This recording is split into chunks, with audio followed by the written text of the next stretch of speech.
Something we call our Positive Times Moment.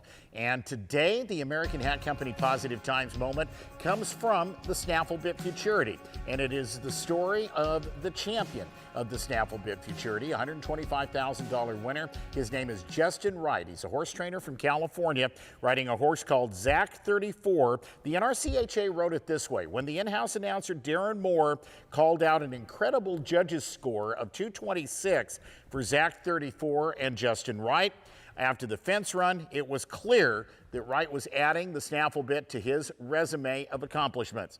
Justin Wright joins us to tell us a story about a horse that meant a lot to the people that owned him and about why this win meant so much to him. The second time somebody in his family's won this title. Justin, congratulations on the SnaffleBit Championship.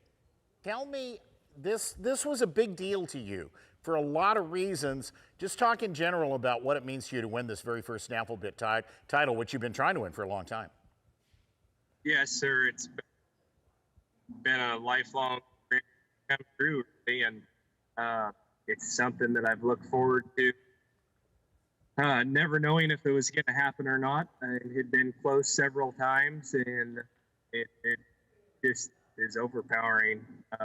Still hasn't sunk in yet, I think. You're riding a horse called Zach 34, and there is a story behind the name. There's a story behind the horse. There's a story behind the life of experiences of the owner of the horse. She suffered a tragedy, lost her son named Zach, and this was how much more special did this all make this experience for you and Melissa Fisher of South Dakota, who owns this horse?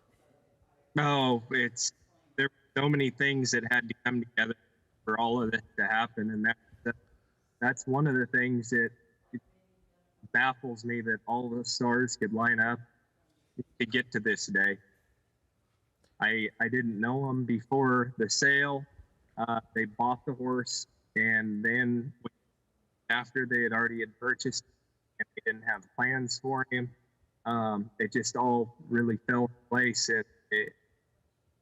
It's unbelievable. Being able to do this for them, and with the backstory of it, it just makes it that more special. Zach had just passed away, as I understand it, when Melissa bought this horse.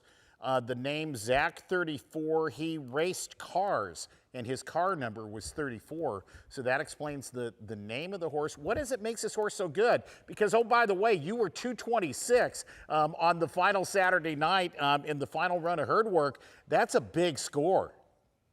Yes, yeah. An unbelievable horse, and he's for a lot of Snaffle bidders, I would say that he's one taller and bigger horse in the field. He's a real lanky, leggy colt, and he's just a phenomenal athlete, along with a great disposition, and his work ethic's been amazing.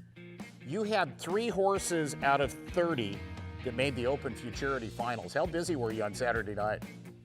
Well, we were pretty busy. It was good. I was my wife earlier if there's any get the video of the whole finals, because I'd like to watch it. They said it was a great finals, but we didn't have time to get that for sure. And my assistant trainer there at the ranch, Jared Jones, he made 2 of them back to the Open Finals as well. So it took a lot of help from the crew, and a lot of hands stepped up that night. It run smoothly for all of us. Yeah. $125,000 in a first title. Your brother Greg won it in 1985. Justin, congratulations so much. Continued success and travel safely. Well, thank you, sir. SnaffleBit Futurity champion Justin Wright joining us on Western Sports Roundup. Great story. Thanks to the American Hat Company for a Positive Times moment. He was right when he said, you know, the perfect storm. Everything had to kind of line up. It did, and he wins that title. Yeah, that's what we hear from a lot of the champions, is everything just happened just like it needed to. And Steve, you and I were both talking as we watched some of that footage that is an absolutely beautiful horse. Yeah, I looked at the footage. I told Amy, I said, yeah, pretty nice. Amy said, yeah, I'd take it. Yeah, exactly. Very beautiful. So congratulations to them, as we also get to